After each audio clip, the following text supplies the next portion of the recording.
হারাম খাওয়া কি ভয়াবহ পরিণতি আছে? কুরআন ও হাদিসের আলোকে জানুন। ১. হারাম খাদ্য আল্লাহ কবুল করেন না। হাদিস বাংলা অর্থ রাসূলুল্লাহ সাল্লাল্লাহু আলাইহি ওয়াসাল্লাম বলেন, নিশ্চয়ই আল্লাহ পবিত্র, তিনি শুধু পবিত্র জিনিসই কবুল করেন। সহিহ মুসলিম।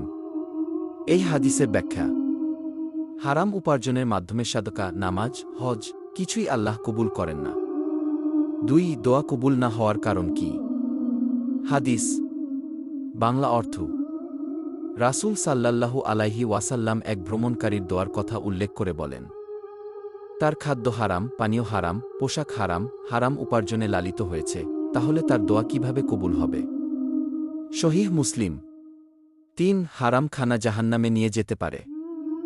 হাদিস বাংলা অর্থ রাসূল সাল্লাল্লাহু আলাইহি ওয়াসাল্লাম বলেন, যে শরীর হারাম খাদ্য দ্বারা গঠিত হয়েছে জাহান্নামই তার জন্য উপযুক্ত।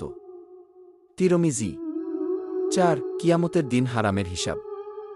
হাদিস বাংলা অর্থ রাসূল সাল্লাল্লাহু আলাইহি ওয়াসাল্লাম বলেন, কোনো বান্দার পা কিয়ামতের দিন সরবে না, যতক্ষণ না তাকে জিজ্ঞেস করা হবে তার সম্পদ কোথা থেকে উপার্জন করেছে এবং কোথায় ব্যয় করেছে।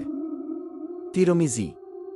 প্রিয় ভাই ও বোনেরা, হারাম খাওয়া শুধু পেটে হারাম নয়, এটা দোয়া বন্ধ করে দেয়, ইবাদত অগ্রাহ্য করে এবং জাহান্নামের দিকে নিয়ে যায়। তাই আসুন আমরা সবাই হালাল রিজিক ও খাদ্যের প্রতি যত্নবান হই। সত্য কথা ছড়িয়ে দাও, হেদায়েতের পথ দেখাও।